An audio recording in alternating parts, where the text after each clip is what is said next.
Well, hello and welcome to Knife Delights. It's time for another great Saturday chat, and I have a guest that I am looking forward to get to know.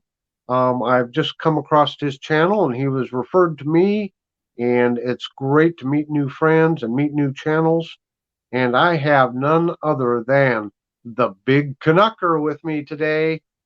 Strap yourselves in, folks. This is going to turn out to be, I think, a really great interview. I don't know about Hello, strap Angus. Good yourself. I don't know morning. about strap yourself in. It could be. Yeah, it's going to be a good ride. How are you doing today? I'm doing pretty good. I'm hoping a bunch of people got some wobbly pops to make this a little bit more enjoyable. Oh yeah, yeah. Well, people seem to enjoy the Saturday chats. I know a lot of them kind of play it as a podcast, and that's kind of the format we're at here. We just want to talk and have a chat and let people listen in, and it's just a great time. Yeah, So I really appreciate it, Tom. Thanks so much for contacting me. I just love spreading the word of being a knife nerd and meeting other knife nerds. I am pleased as punch that you asked me to do this. well, I'll tell you what.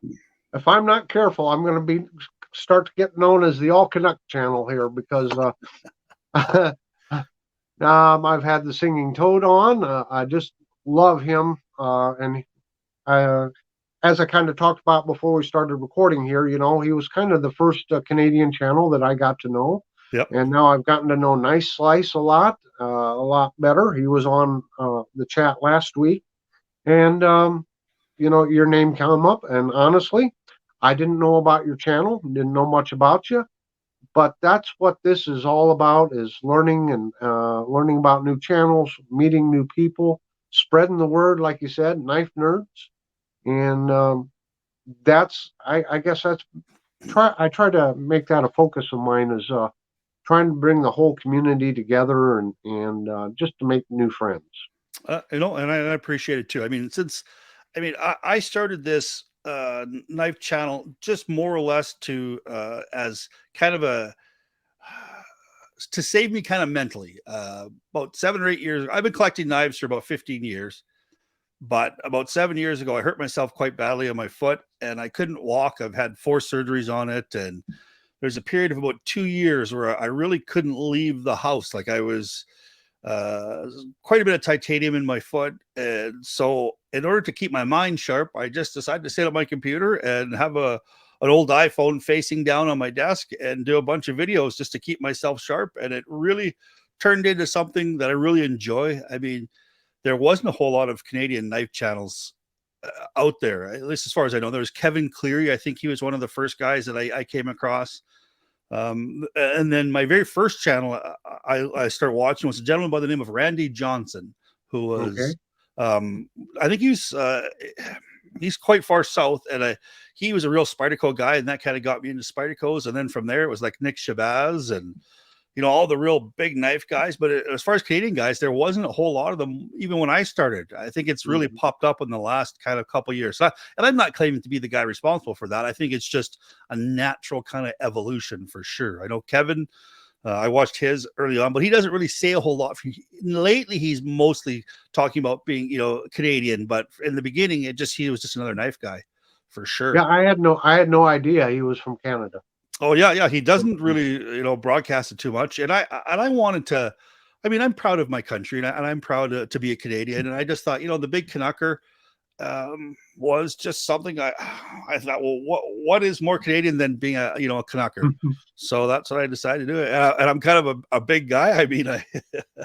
Since I've got hurt, I put on about 80 pounds. So I'm pushing 300 right now. So Yeah, yeah. I decided, well, I'm a big Canadian, so let's be a big Canucker, and that's the kind of where that came from.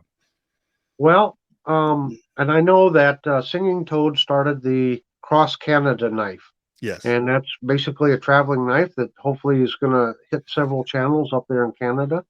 I know down here stateside, it's been a pretty successful series. There's been a lot of traveling knives. I know the one of them that I did started with it hit like 13 different channels. It got people introduced to one another. It got viewers from one channel watching other channels, and it just to me it really helps the community grow. and it's a nice way to break the ice, I guess. When you don't know about a channel, you don't know the person behind it, you know, you kind of wonder, well, should I reach out to them or what should I do? Well, this is just an excellent way to reach out to them. It's a Mhm. natural way to reach out to them, and I think a lot of friendships have been made through a traveling knife. And I'm really looking forward. I know Nice Slice did his take on it here. I think he put out his video Wednesday. Anyway, I know it just, but I believe you're going to participate in that Yeah, cross Canada knife. it's coming my way for sure. Okay. And yeah, I think the traveling knife I think is such a great idea. I mean, we all uh, I watch some YouTube knife channels out there, but I try not to watch a lot. Like especially if I've got a knife that I'm going to review, I try not to watch and get any Hmm. sort of biases from it. You know, like if Right. Right. right now I've got a Manix 2 in the 15V in my pocket. And that's a little bit of an older knife, but Big Brown Bear was a guy I watched, and he designed that steel, or he actually helped get that steel into Spyderco. And this is kind of one of his custom kind of knives. And I thought, well, I want to get one of those for sure because I'm kind of a little bit of a steel nerd too as well. And so I've tried not to watch anybody's video on it other than I'm going to just experience it myself. Now, the other thing about the traveling knife that I did not realize that there was so many Canadian knife channels. I mean, Singing Toad, he's really kind of jumped on that, and it's Hmm. I tried to do that a little while ago with Work Sharp, some of Right. their stuff, some of their sharpening stuffs, and they were game for it. And I contacted there's a gentleman who's just north of me by about three hours. You got some of your viewers might know him. His name is Jake from Canadian Cutting Edge, and he's got Uh-huh. I think about 15,000 subscribers. He's a real budget kind of knife channel, so we don't uh, our knives don't cross over too much. But I've met him, and he's a wonderful, wonderful fella. And the other thing that a traveling knife does, I think, introduces you. If you've been doing this for a long time, there's little tricks, not tricks, but there's little things that'll make your YouTube, your creator career a little bit easier to do. There's mistakes that I made, and there's mistakes that Jake from Canadian Cutting Edge stopped me from making. Right, like he said, Hmm. I watched your channel, I've watched some of your things. A lot of your viewers are going to be from the States, so make sure if you're talking about the price of a knife, not just talk about Canadian, talk about USD too as well, because they'll want to Right. know. Right. And Yep. just things like that. And I think that traveling knife, when you've got other guys to talk about, if you've got a question or a concern or an issue, if you put it out there in the community, somebody's got to have an answer. And Yep. that's a real big thing that you're not alone, right? You're not struggling through those mistakes. Yep. Yep. Well, I agree. We help out one another. Um, I don't know. I think you said you kind of just mentioned that there's getting to be more knife channels up there in Canada. I For know sure. down here, the knife community to me has just exploded. There are so many new channels. And my only complaint about that is I don't have the time to watch all their Oh, videos and respond and reply. It's just wow. And I just think it's fantastic. The other thing is the variety of content. I focus a lot on, traditional slip joints and some of the fixed blades. I have a few modern knives, but that's just really not my focus. But that doesn't mean I don't enjoy watching, the other, the modern knives and those with the katanas and swords. I got a gentleman that doesn't live really all that far from me, addicted to blades too. And boy, he puts out some fantastic videos, cutting up the water bottles with the katanas, and that man is talented. I tell you what, he really is. But I enjoy watching it all, even though I might not collect those knives. I still enjoy people using them. One of the reasons I came up with Knife Delights is because there are certain knives, or just collecting knives, bring a delight to me, and so I really like seeing the delight that certain knives bring to others for whatever reason. what got you kind of into the old pocket knives? Uh, I guess I grew up with one. I mean, I guess I'm probably the tail end of the, I guess you'd say, boomer generation, and that's what I knew growing up. I mean, my dad always had a pocket knife. That's all he carried. Uh, and of course, his dad carried one too, and they were all farmers. And well, my dad then was a mechanic, and he ended up having his own repair shop. And as a teenager, I worked down at the shop after school, and I remember the scowls he used to used to give me when I'd say, "Hey, Dad, I need to borrow your knife," and it's that scowl and the question, "Where's yours, son? Why don't you have yours with you?" So I guess it was natural to always have a slip joint knife in your pocket. I remember as a kid, my first knife was a secondhand Barlow from my dad, slip joint, and because my dad used to chew plug chewing tobacco, Mm-hmm. that you'd always have to kind of Yeah. slice off a little bit, right, and put it Yep. in the lip, and Yep. so that's where I learned. I think that's where I kind of got my first kind of love of knives. My dad always had one in his pocket to cut his chewing tobacco, and my first knife was an old Barlow that was his cast off, I guess. To me, it was the greatest thing in the world. It was all full of chewing tobacco resin, and I had to, it wasn't very sharp, and he showed me how to sharpen it on I think it was a just a double-sided stone, Arkansas stone, and for Mm-hmm. him it was you spit on the stone and you sharpen up your knife, right? Yep. And Yeah. that was the way I learned to sharpen knives, and I cut Yeah. myself a lot of times, and Yeah. That's how I was taught. You just had your little whetstone, you'd spit yeah, on it. And we all actually taught the circular method, yeah. just, but they My say old man that's was not the the best figure eight. anymore. But what's that? My old man was the figure eight method. That's what he Oh, did. figure eight. Yeah. Yep. I grew up, had a old man, next door that he was a trapper, and him and his friend, very good trappers. And I remember on like Christmas break from school, they'd take me out in the trap lines with them in the mornings, and then I'd watch him, and then he taught me how to skin, muskrats and mink and fox and that. And I still can picture him in my mind every time when he got done skinning. He had his little knife, and I've been trying to remember what kind of knife he had. Did he have a muskrat or a trapper? Pat, but I can't remember. But it was a slip joint, and he'd take his whetstone out and just give it a few strokes every time when he was done to keep it sharp. So. That's so funny that you say that. I actually grew up I was born in Manitoba. Well, I live in Alberta right now, and Manitoba is a couple of provinces over, about 1,000 kilometers, 600 and some miles. And I grew up, I'm going to say, north, uh, in the north, like the far north, a place Mm-hmm. called the Paw, Manitoba. If somebody wants to look that up.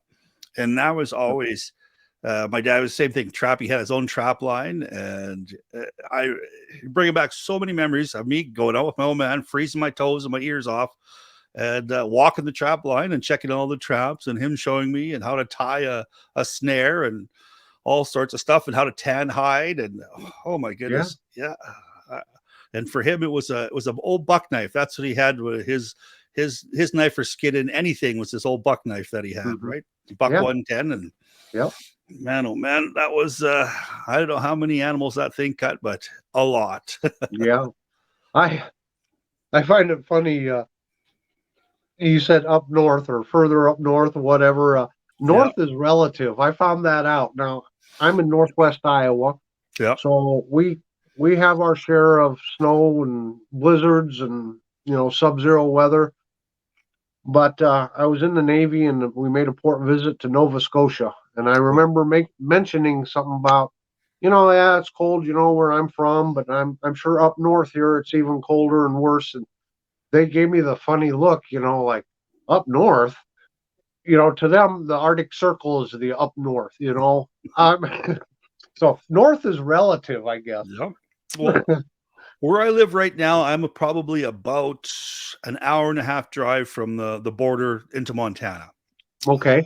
I'm probably, I'm going to say 3.5 hours into Great Falls, Montana, is about where I'm at. Mm-hmm.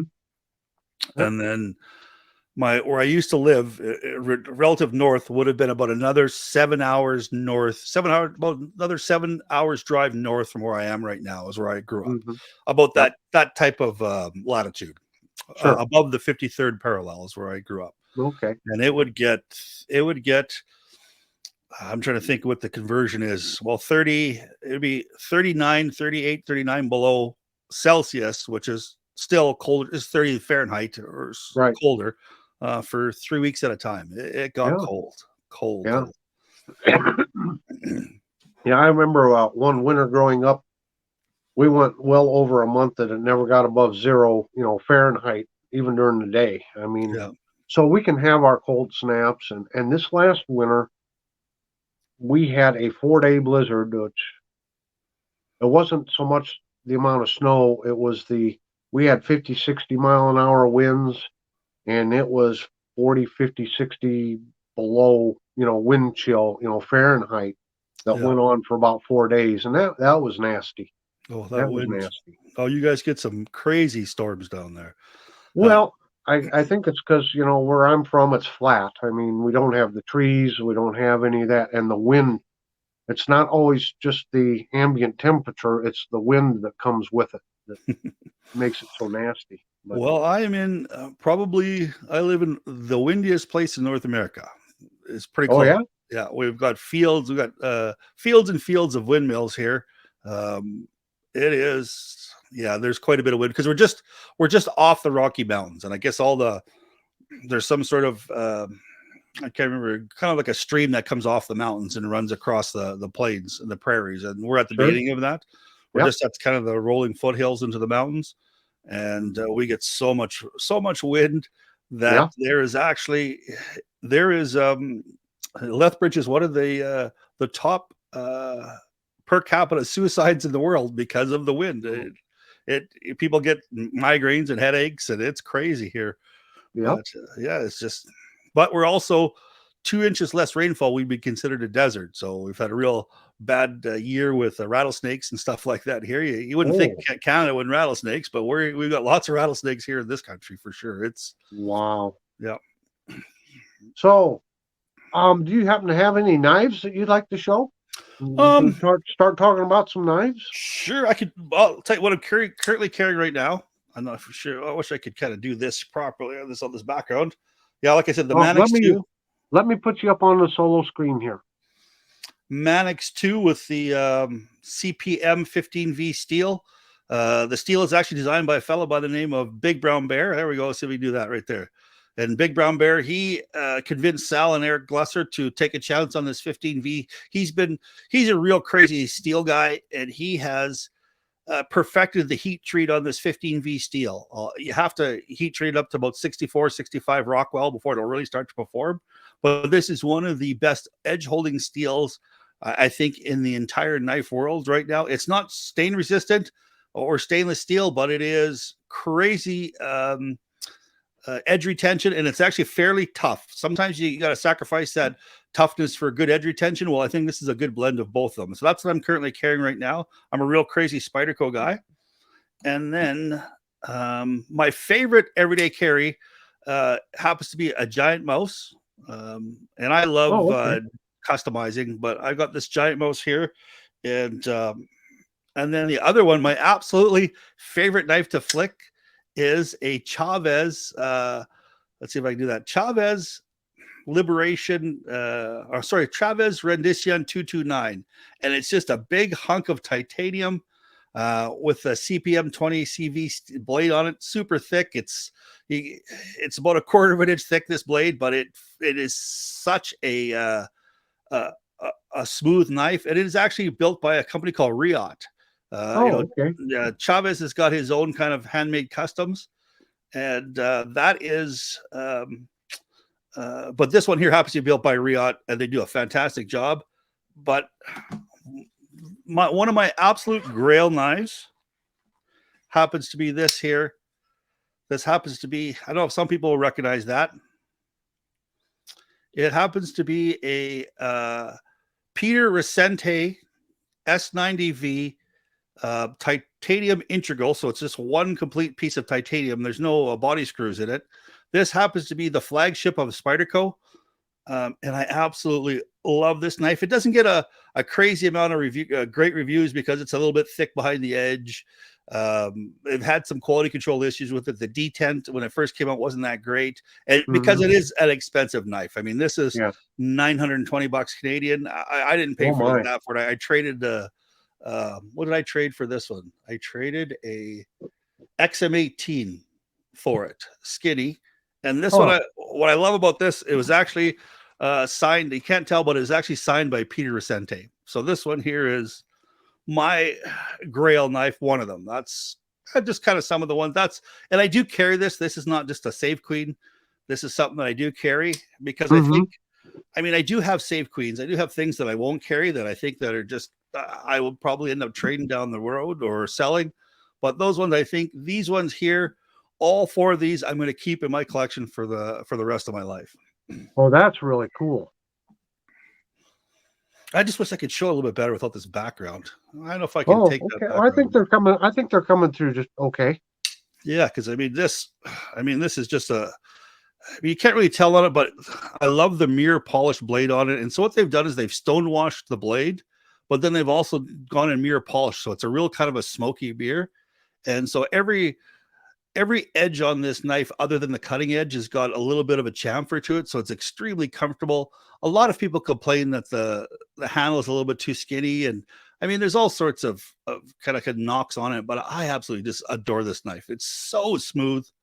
Like it's just try to get it. Like it's just drop shut smooth. Like it's gorgeous. And the craftsmanship on it is absolutely bar none. I think if you're going to get yourself a Spyderco and you're going to have one, this is the one to get because it is just, I think it's absolutely gorgeous. And and what is that model again? That one is called it's a Peter Resente designed. It's called the Paisan. I The can't believe it. Python. Okay, The I've heard of Paisan. it. Yeah. Yep. I have to say I don't own any Spydercos. Oh, really? No, I have. I have the Meadowlark 2, which is a bird, which is their budget line of, and I've used it and carried it quite a bit. And I can understand why people like the Spydercos. But I my very first pocket knife. I'm gonna say, well, my first pocket knife that I used as an adult to carry everyday carry was actually called the Kershaw Blur 2, which I no longer have. I actually gave it to my son. And the reason mhm. I started carrying a pocket knife is I was in the car business for a lot of years, and then I got out of the car business, but I still stayed close to it with a company called Worth, Uh-huh. WURTH. They sell shop supplies, and I had to break down so much cardboard and cut open so many bags in cardboard that I needed a knife. And I went down to just a local Walmart, and I picked up this Blur 2, this Kershaw Blur 2, and I love that little knife. It was just a little, frame lock, stainless steel handle. Didn't even have crazy good steel in it. Probably had 8CR13 MOV steel. It wasn't anything special, but I sharpened and I used that knife forever until I asked till this one guy said, "Here, I'll sharpen your knife for you." And he used a bench grinder to sharpen it. And I didn't know any better. And the thing's all purple and blue. And then I found out later that he just destroyed the edge to it. Yeah. So Yeah. it became useless. And so my son, he said, "Well, I'd like to try to sharpen out that discoloration." So he spent forever uh, keeping the edge cool, and he ended up grounding past all the bad steel. And it's his little beater knife, and he absolutely loves it. So I Oh, just didn't great. have the time or the patience to grind all that steel away. Yeah. And then from there, I decided to go with just looking around at other different pocket knives. It kind of got me interested. And the next thing I bought was a Spyderco Tenacious because I didn't want to. I just did some, I started watching some knife videos. That's right. I started Right. watching some YouTube videos, and I totally did not like the look of the Spydercos. I thought they looked really funny with this big hole in the blade. Yeah. The handle I, was always way bigger than the blade. I joke with people that why would I want a broken knife? Look, Yep. there's a hole in the blade, right? Yep.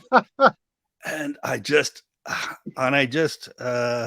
was really, really put off. And I was looking at Benchmades. I was looking at everything. And then I ended up watching a video from a guy named Keith Kevin Ken, who's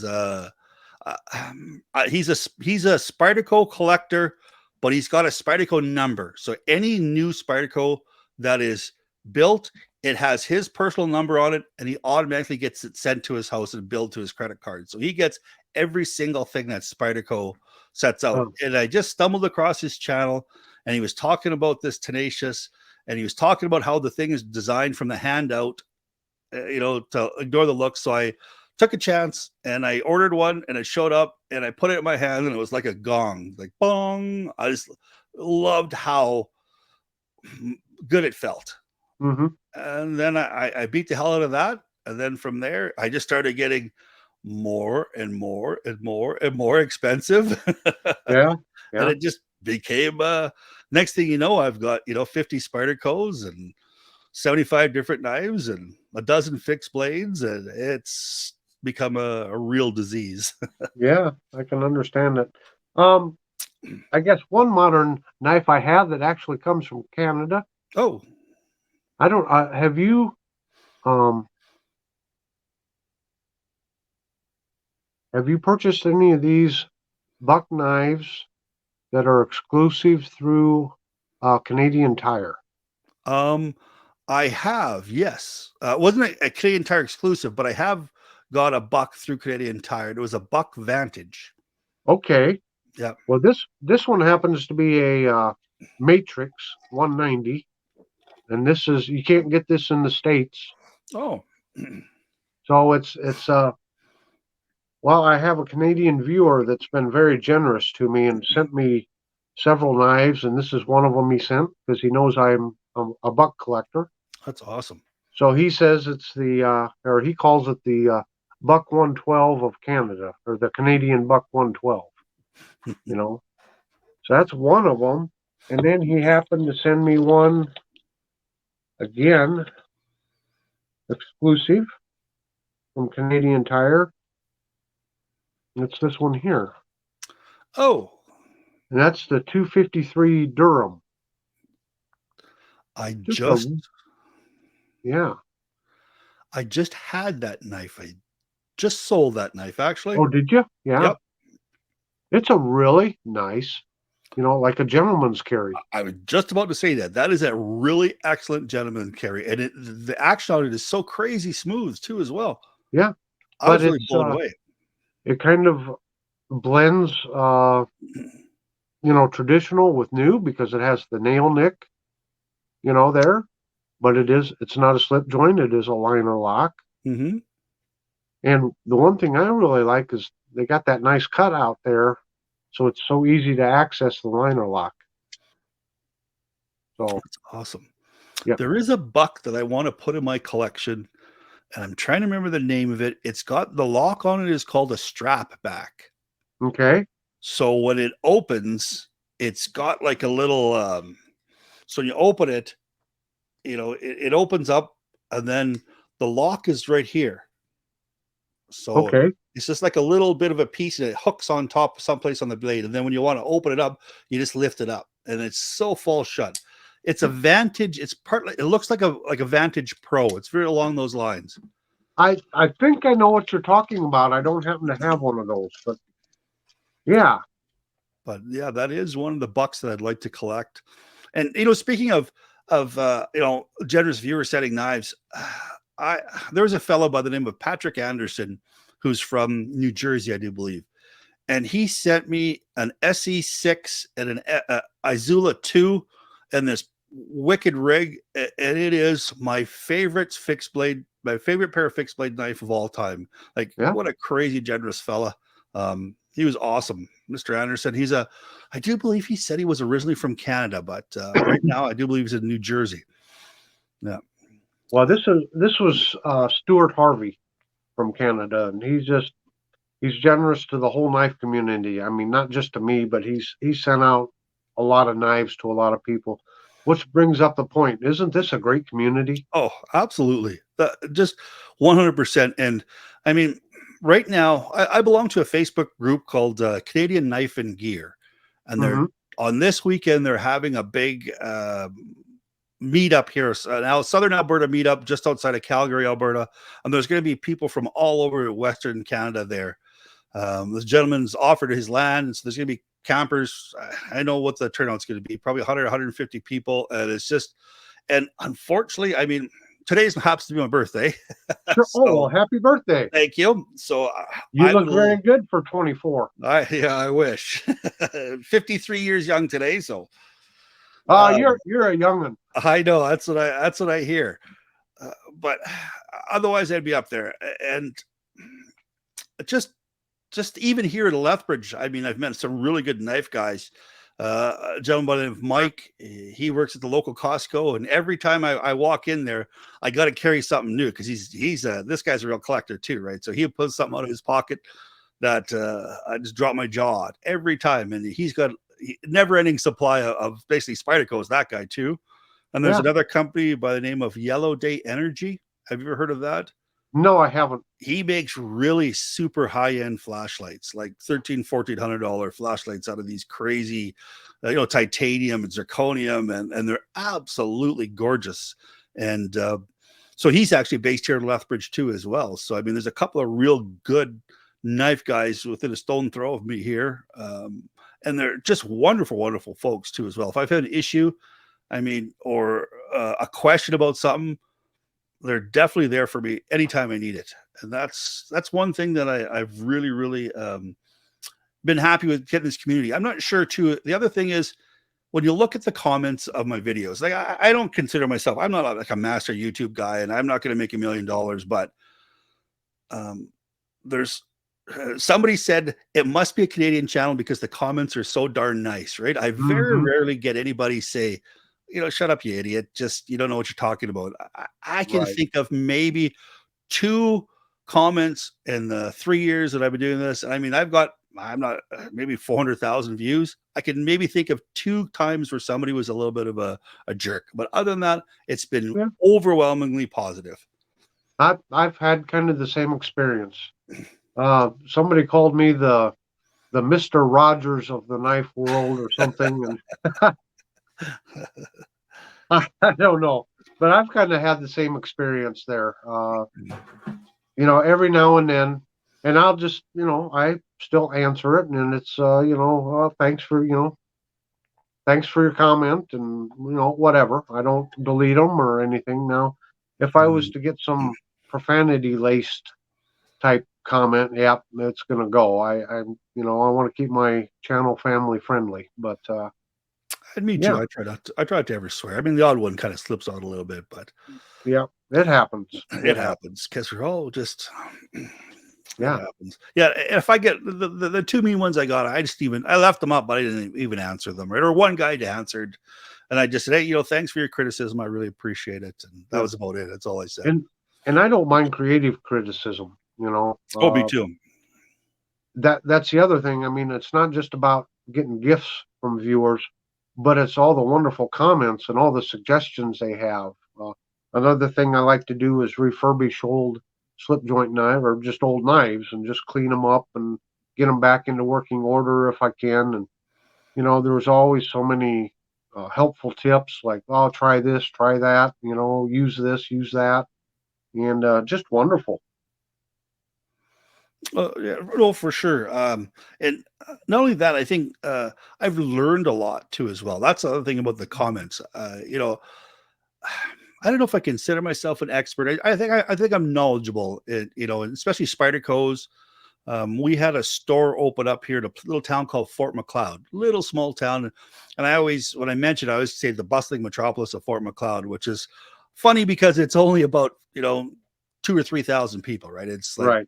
It's not huge at all. And they've got a Spyderco store there. When I first found out, I wanted to go because that was my brand, Spyderco, because I usually had to travel to Calgary or order it online. And I just thought, well, hey, I want to talk to this fella. And I told him I had a YouTube channel that I'm quite well versed in it. And he had no idea about pocket knives or Spyderco in general. He was a gun store, actually. He was a hardware store, and he sold firearms. Right. So he wanted to bring the knives in. So I took his catalogs and I wrote copious amounts of notes for him. And he's almost become a sponsor. His name's Steven. He's a really great guy. And he gives me deals on Spyderco's. And I just think he's a really, really good guy. And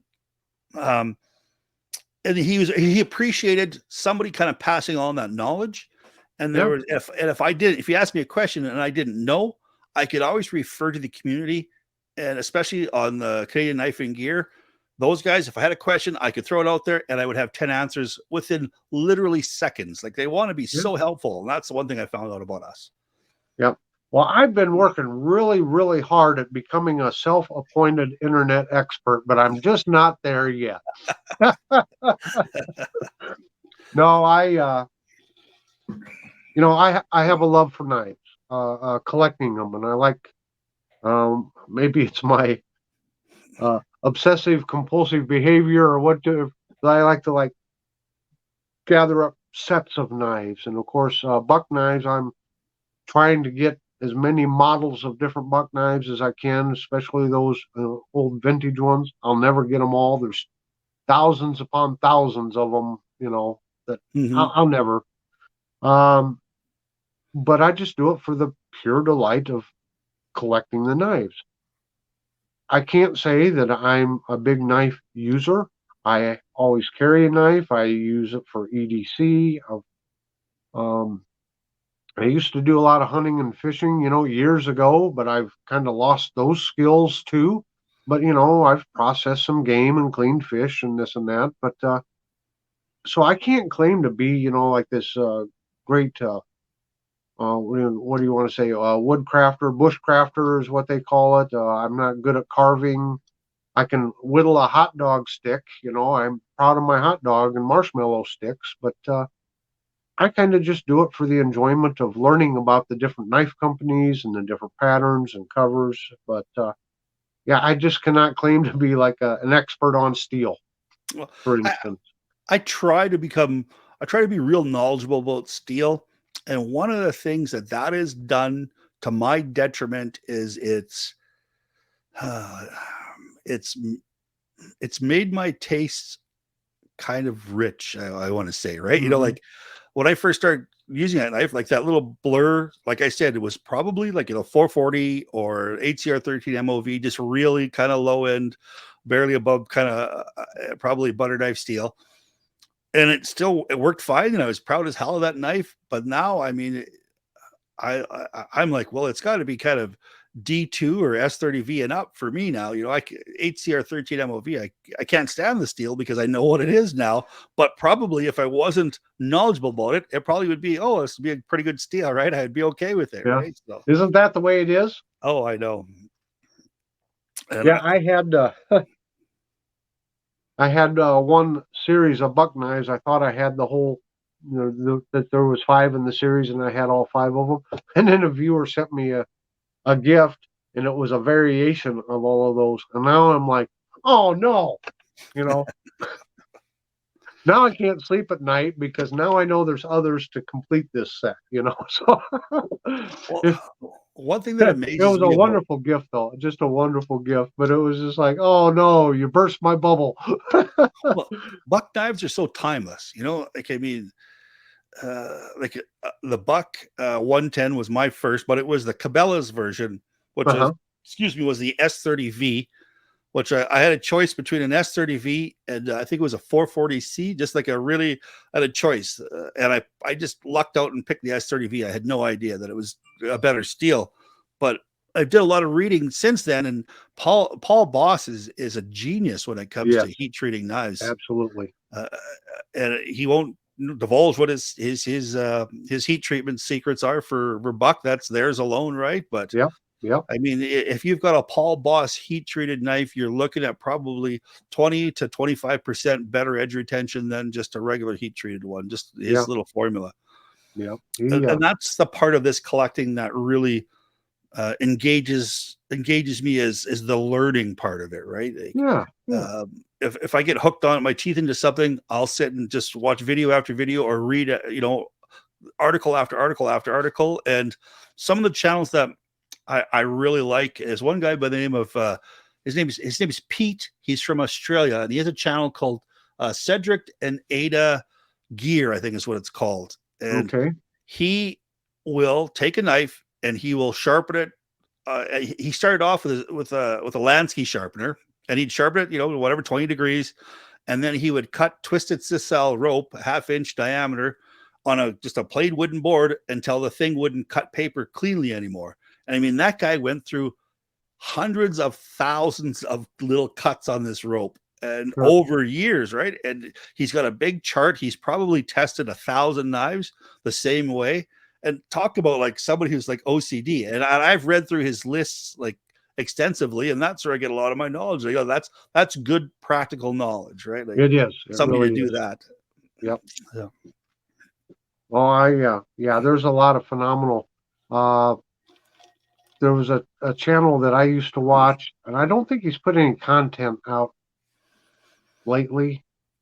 I think his name was Dwayne Hallett, and he lived in California, and he would go over like the case sodbuster, go over some of the Stockman knives and the Buck Stockmans, and it was really nice because it was practical knowledge. You know, he had years of experience out working on a ranch, so he used these knives for what they were designed for, Mm-hmm. and just hearing, you know, actual experience with the knife and how they held up, and that's worth a lot. That is worth a lot. You know, I can buy a knife and show it and say, gee, it looks great to me and it's got good blade steel, but I don't will probably never have excessive experience with that particular knife. And that does make a difference. I know, like when I was going, see, right now I'm a little bit shut down just because, as we said, my wife had, some cancer, and I was quite worried that I was going to lose her. And it was, you put your life in priority. So I kind of shut the channel down for a couple of months, and I'm still not going to back. I'm still not back great guns yet, but I am. And I was trying to get at least 3 videos a week going. And when you're doing that kind of content, you're really, Hey, Angus, oh, sorry. I'm sorry to interrupt. I'm going to put you on solo screen and I'm going to mute myself. I got to go take care of something. So go ahead and show some knives and entertain the audience while I'm Okay. gone. No problem. All right, we'll do that. Well, I wasn't here coming here to hawk some knives, but let's I do have 4 knives for sale, and let's just talk about those. Okay, first one I have is a case CG01, and now this one happens to be a case and a Southern Grind collaboration. It's aluminum bodied with S35VN steel Tonto flipping knife, and I think for the money, one of the best. I wish I could get rid of this background. One of the best looking knives I think that is out there right now. I've got that on sale, $200 Canadian.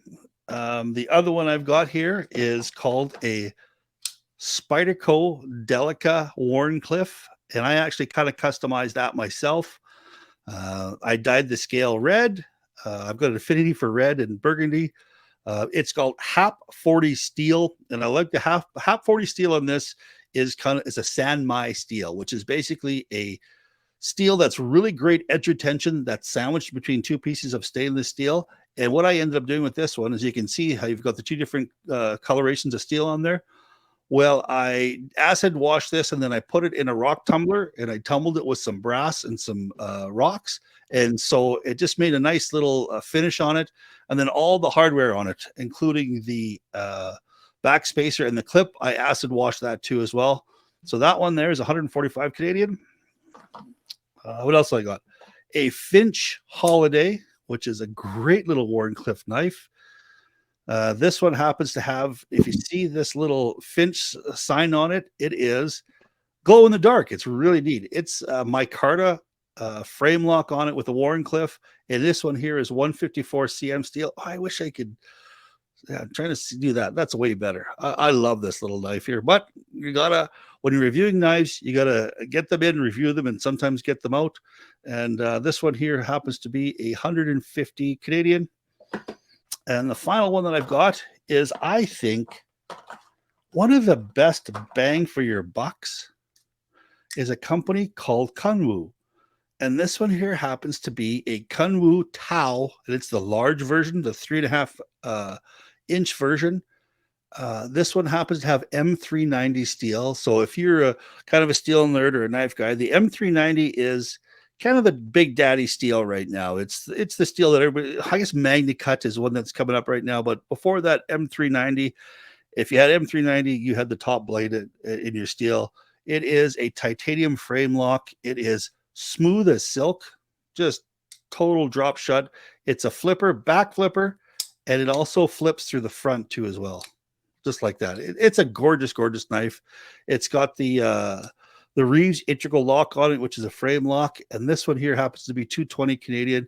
There's a plus shipping, but I mean, if you're in the good old US of A and you want to purchase one of these, I will ship there too as well. Just email me at thebigcanucker.gmail.com or email bigcanucker@gmail.com. Spit it out there. Okay. Thanks, Angus. There. So I hadn't planned on doing that, but I Well, had these sitting on my desk. that's fine. I'll get a check in the mail to you for being a co-host here. Thanks so much. I am very sorry having to do That's that. okay. That's all right. We had someone show up, and my little dog won't shut up, and he was going spastic, and I had to go take care of it. So no problem. Sorry about that. That's all right. I used to. I was a color commentary for hockey. I used to call hockey for 5 years when I was younger. Oh, wow. You know, that was a sport growing up. You know, I'm far enough north that we would play hockey in the wintertime, but it was just, just us getting together. There was no organized. We weren't far enough north, like up into Minnesota, where there was actual hockey teams or they played it in school. I always loved playing hockey. Well, I played hockey on the pond. That's what we did. Yeah, there was a pond, and I used to take a shovel and clear off some space, and we'd have goalposts made out of snow. And it was the real what you read about playing hockey on the pond hockey. I played that. Oh, that's what organized we did, hockey too, and we had a blast, and not too many injuries. No, it was just frozen ears. That's all the biggest thing I got. Frozen ears and hurt shins. Oh yeah. So, but I used to, like I said, I was in the car business, and I had a guy who would come in and we do live radio remotes from the dealership, and he was also the play-by-play for the local junior A hockey team. And one day we talk hockey all the time, and I knew the team quite well, and so he asked me if I would just come in and do the color commentary for the night, and so I went and did it for the one night, and then he called me the next game, and I said sure. I didn't think it was any big deal, and by the third game, he didn't even call me. He just expected me to be there. He said, like, where are you, man? Game starts in 20 minutes. I'm like, what are you talking about? He says, well, you're the guy now. And so I was a color commentary guy for 5 years. We won our local championship for 5 years in a row. And we even won what's called we went to a tournament called the Royal Bank Cup, it's just below the WHL. And we got to go to Nova Scotia and call hockey on TV. And it was a blast. Yeah, that sounds great. Well, I tell you what, Angus, I've sure enjoyed talking with you here this morning. Thank you so much for taking time out of your schedule to talk to myself and to the viewers here. I'm sure they're going to really enjoy this. It's always nice to meet someone new. Me too as well. I thank you so much for having me and for listening to me. I appreciate it. I hope you guys have a wonderful, wonderful rest of your week. And I'm going to check out your channel here for sure. And I'm going to keep in contact here with about all these traditional knives that I got. I would love to get your opinion on some of them, and just put that out there too as well. If you ever get yourself in any sort of Spydercos or anything modern kind of flippers and you want to know information about it, I'm here for you 24/7, brother. Well, and that's the great thing about all of this is everyone's willing to help each other, and a lot of people have their own little area of expertise or experience with certain brands or certain types of knives, and everyone's so willing to share back and forth. I just want to say thank you to all the viewers. Thank you so much for joining us here today. Make sure and go over and check out the Big Canucker. Hit that subscribe button. He has a lot of wonderful content out over there on his channel. And Angus, I'm going to let you wrap this up. The only thing I wanted to say is that not just like yourself. I mean, if any of your viewers who are, like you're a traditional knife guy, if they have any questions or anything like that they want to know about something, the Spyderco knives or Benchmade, if they have any concerns or questions about any of that kind of stuff, feel free to drop me a line.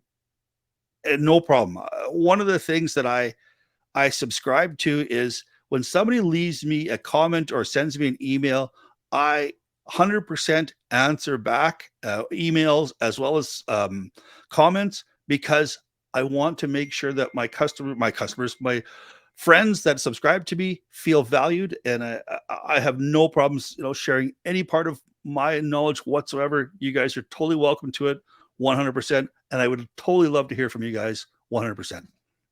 Okay, well, thanks again. Good luck on the Cross Canada knife. I look forward to your review.